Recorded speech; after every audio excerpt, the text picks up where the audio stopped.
नमस्कार दोस्तों, मैं राजेश दुधानी एडवोकेट आज आपके साथ में डिस्कस करूंगा लीगल नोटिस के बारे में। लीगल नोटिस दोस्तों एक ऐसा दस्तावेज है जो किसी भी केस की आप नींव मान सकते हैं। नींव यानी बेसिक डॉक्यूमेंट।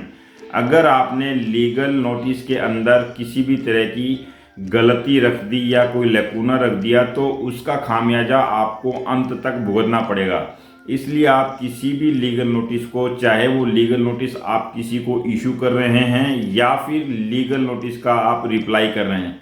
दोनों ही स्टेज महत्वपूर्ण हैं। दोनों ही केसेस में अपने आप को वकील ना समझें और किसी भी तरह से आप इन दोनों स्टेजेस पे किसी भी क्वालिफाइड वकील से आप राय लें और राय लेने के बाद ही आप या तो लीगल नोटिस इशू करें या फिर लीगल नोटिस का रिप्लाई करें। मान लीजिए अगर आपने लीगल नोटिस में किसी तथ्य को छुपा लिया या गलत तथ्य लिख दिया तो दोस्तों इस चीज़ का आपको नुकसान जब ट्रायल होती है उस केस की तो वहाँ उठाना पड़ सकता है। इसी तरह से मान लीजिए अगर आपके पास में कोई लीगल नोटिस आ गया है और दोस्तों आपने उस लीगल नोटिस को दबा के रख लिया और उसका रिप्लाई नहीं किया तो ये भी एक आपके अगेंस्ट जा सकती है। अगर आपको लीगल नोटिस मिला है तो आप उस लीगल नोटिस को अपने वकील के पास लेके जाएं और अपने सारे तथ्य बताएं कि ये जो लीगल नोटिस है किस संदर्भ में आपको मिला है और आपके पास में इस लीगल नोटिस के एवज में क्या डिफेंसेस है। हो सकता है कि आपके वकील साहब सारे डिफेंस उस लीगल नोटिस की रिप्लाई में डिस्क्लोज ना करें, लेकिन आपको बेसिक जो है रिप्लाई उस लीगल नोटिस का देना चाहिए ताकि सामने वाली पार्टी को इस बात का एहसास हो जाए कि जो आपने लीगल नोटिस जारी किया है उसके लिए अपोजिट जो पार्टी है वो तैयार है। और आप अगर किसी भी तरह का लीगल एक्शन लेते हैं तो सामने वाली पार्टी भी उस लीगल एक्शन को काउंटर करने के लिए तैयार है। अगर मान लीजिए किसी तरह की रिकवरी का लीगल नोटिस है तो आपके पास में उसका पूरा डिफेंस हो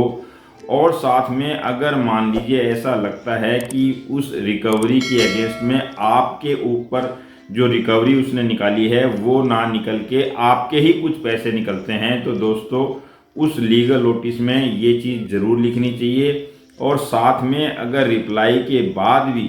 अपोजिट पार्टी केस फाइल करती है तो आपको अपने रिटन स्टेटमेंट के साथ साथ में आपको काउंटर क्लेम भी दे देना चाहिए। और काउंटर क्लेम में आप ये मान के चलें कि जिस भी अमाउंट का आप काउंटर क्लेम दे रहे हैं उस काउंटर क्लेम के अमाउंट के ऊपर में आपको कोर्ट फीस भी देनी पड़ेगी। तो ये सावधानी पूर्वक आप काउंटर क्लेम फाइल करें, क्योंकि आप काउंटर क्लेम जो ही फाइल करेंगे तो उस केस में आपको कोर्ट फीस देनी पड़ेगी और फिर आपको उस काउंटर क्लेम को आपको